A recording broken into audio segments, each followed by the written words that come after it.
Os profissionais da saúde que trabalham com casos de urgência e emergência nos prontos-socorros se destacam por sua coragem e pelo papel fundamental que eles desempenham na sociedade.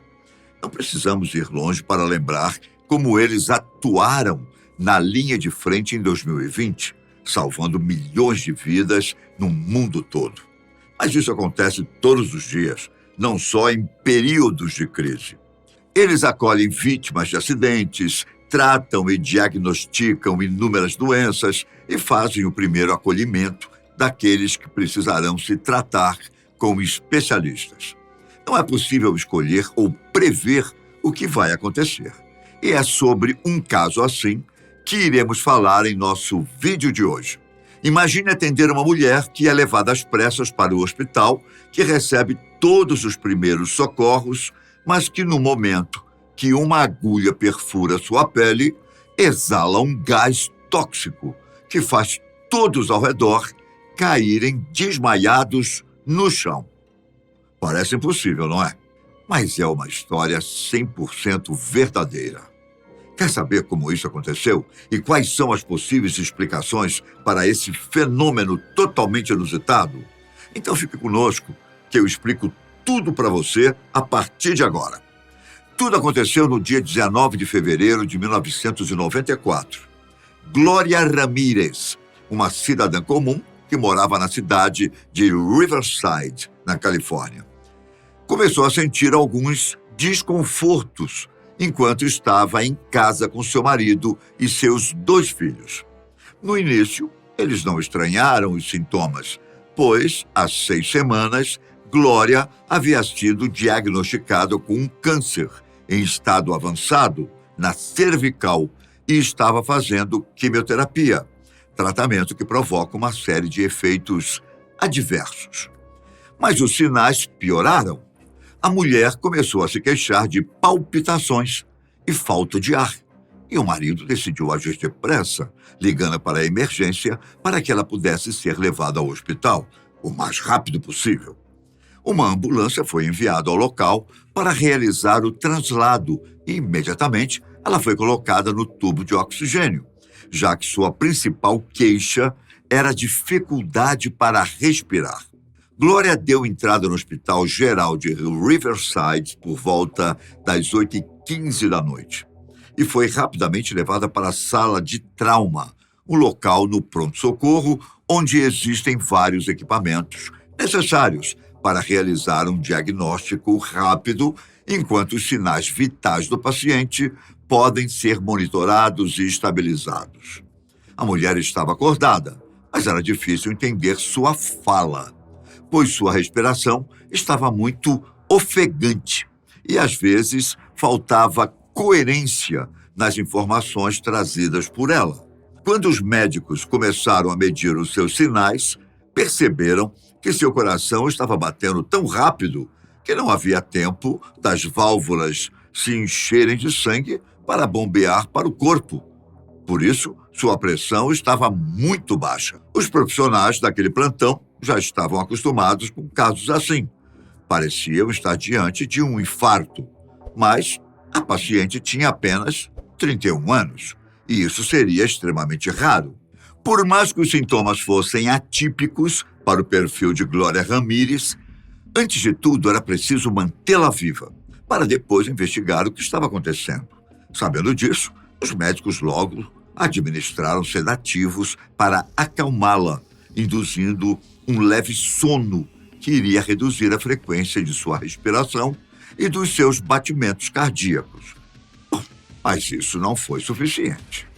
Em seguida, a paciente recebeu doses de lidocaína e bretílio para tentar desacelerar o coração, enquanto outra parte da equipe manipulava uma bolsa ambu, aquela máscara de oxigênio que possui uma bola de borracha e faz uma ventilação mecânica para auxiliar na respiração. Mas nada disso estava sendo eficiente para reverter o quadro de Glória. Seu pulso foi ficando cada vez mais fraco até ser necessário usar o desfibrilador, aquela máquina de choque usada para reanimar os pacientes. Quando os profissionais abriram a roupa da mulher para usar o equipamento, perceberam que sua pele tinha uma camada oleosa que ninguém conseguia identificar exatamente o que era. Na mesma hora, vários funcionários, até os que não estavam próximos, sentiram um cheiro estranho. Alguns descreviam como um aroma frutado, enquanto outros sentiam um odor de alho. Tudo isso partindo do corpo de Glória. Tudo parecia estranho no quadro sintomático da paciente. Mesmo que ela estivesse sendo acometida por uma forma grave de câncer, nada explicava o que estava acontecendo. Foi por isso que a equipe médica decidiu coletar uma pequena amostra de seu sangue, assim que as manobras de reanimação estivessem acabado, para tentar encontrar alguma pista nos exames laboratoriais. Foi neste momento que as coisas saíram do controle. A responsável pelo procedimento foi uma enfermeira chamada Susan Kane. Ela usou uma agulha e um Vactainer, uma espécie de tubo de ensaio que tem um vácuo parcial em seu interior e é bastante usado em exames deste tipo. Como a pressão no interior do tubo é menor, os fluidos passam naturalmente do corpo do paciente para o vasilhame, facilitando a coleta do material. Tudo corria dentro do esperado, mas quando estava terminando, a enfermeira sentiu outro cheiro forte, agora mais desagradável, parecido com amônia. Ela aproximou o Vactainer do rosto para se certificar que o odor vinha do sangue da paciente, mas começou a passar mal logo em seguida. Imediatamente, ela passou o tubo para Maureen Welch, uma terapeuta respiratória que estava acompanhando o caso. Ela também percebeu o mau cheiro e logo entregou o tubo para Julie Gorshinsky, uma residente de medicina que estava trabalhando naquele plantão. A residente, além de sentir o odor, percebeu que existiam algumas partículas amareladas flutuando na amostra, algo que era ainda mais incomum e impossível de ser explicado naquele momento. Neste momento, o Dr. Humberto Ochoa, médico-chefe e responsável pelo plantão daquela noite, pediu a amostra para analisá-la melhor. Enquanto ele observava os pequenos fragmentos amarelos, a enfermeira, primeira pessoa a ter contato com a amostra, desmaiou, a poucos metros de distância dali. Ela foi amparada pelos colegas e acordou rapidamente, relatando uma forte sensação de queimação em seu rosto.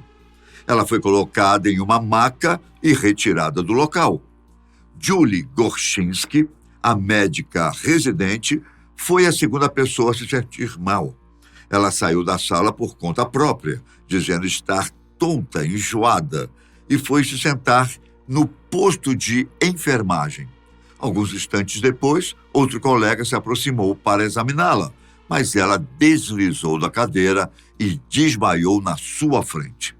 Julie também acordou logo em seguida, mas diferente da enfermeira, apresentou espasmos musculares que faziam seus membros se contorcer de forma aleatória. De volta à sala de trauma, onde a paciente lutava pela vida, mais uma vítima, Maureen Welch, a terapeuta respiratória, também caiu no chão desacordada. A partir disso, vários outros funcionários começaram a passar mal, como se tivessem sido contaminados por alguma substância tóxica. Sem saber ao certo o que fazer, o Dr. Ochoa optou por evacuar o pronto-socorro, levando todos os funcionários e pacientes para o pátio, até descobrirem o que estava provocando a intoxicação. Todos foram retirados, exceto uma pequena equipe que não foi afetada, incluindo o Dr. Humberto Ochoa, que permaneceram cuidando de Glória Ramírez. Porém, infelizmente, os esforços dos plantonistas não foram suficientes. Mesmo depois de várias reanimações e de ter recebido todos os tratamentos disponíveis na unidade, a paciente não resistiu e teve seu óbito decretado às 8h50 da noite, cerca de 35 minutos após ter chegado na emergência. A prioridade agora era investigar o que realmente estava acontecendo. 4 funcionários do hospital estavam internados, enquanto outros continuavam a passar mal, mas com sintomas de menor gravidade. O corpo de Glória foi levado para uma sala isolada, por precaução, até que uma equipe pudesse ser enviada para apurar os fatos. Um departamento que lida com materiais perigosos foi enviado ao local, mas constatou aquilo que os administradores já imaginavam. Não havia nenhum vazamento de produtos químicos ou gases perigosos na sala de trauma do pronto-socorro. O resultado foi um alívio para os executivos do hospital, mas não respondeu o mais importante: o que realmente aconteceu naquela sala? Ao todo, 23 trabalhadores se sentiram mal naquela noite e 5 precisaram ser internados. Os sintomas eram mais ou menos os mesmos: espasmos musculares, tonturas, náuseas, problemas respiratórios, e alguns ainda relataram sensação de queimação na pele. Uma funcionária que ajudou a mover o corpo de Glória precisou ficar internada por 10 dias, por conta de sintomas respiratórios. Já Julie, a médica residente, que encontrou as partículas amarelas no sangue da paciente, foi a mais afetada. Ela passou 2 semanas na UTI e teve problemas respiratórios, desenvolveu hepatite, pancreatite e necrose avascular, uma condição rara em que os ossos não são irrigados corretamente, gerando uma grave lesão. A médica precisou fazer tratamento e usar muletas por meses por conta disso. Bom, todas as pessoas que adoeceram tiveram alguma interação com Glória Ramírez, sendo que os casos mais graves tiveram contato direto, ficando a menos de 1 metro de distância da paciente. Como nada foi encontrado no ambiente, a principal hipótese é que a causa do adoecimento estava em seu corpo. Então, o mesmo departamento que lida com substâncias nocivas coletou amostras de tecido e do sangue de Glória para enviá-las para análise. Em um primeiro momento, os vestígios foram enviados para o legista de Riverside, mas não houve nada que chamasse sua atenção nos testes preliminares. Seria necessário uma equipe mais especializada, com equipamentos mais avançados, para realmente encontrar uma pista que pudesse ajudar na investigação. A estratégia começou a surtir efeito. As novas análises identificaram as substâncias administradas no pronto-socorro, além de remédios para a dor e contra a náusea, algo comum para alguém que estava passando por quimioterapia. Mas isso não foi tudo. Os legistas também encontraram amina, um derivado da amônia, que poderia ser responsável pelo cheiro estranho sentido pelos plantonistas, e dimetilsulfona, um produto que normalmente é usado como solvente industrial, mas que pode ser produzido por nosso corpo a partir de aminoácidos que contêm enxofre. Normalmente, ele é decomposto pelo fígado em até 3 dias, por isso era estranho notar sua presença. Mas ele não poderia ser a causa do envenenamento em massa. Como nenhuma explicação plausível foi encontrada, a Agência de Saúde e Serviços Humanos da Califórnia decidiu entrar no caso. Eles enviaram 2 médicas para conduzir as investigações. Elas entrevistaram 34 pessoas que estavam no hospital naquela noite, analisaram os resultados de todos os testes e exames e, compilando todos os dados, concluíram se tratar de uma doença sociogênica em massa, isto é, uma histeria coletiva.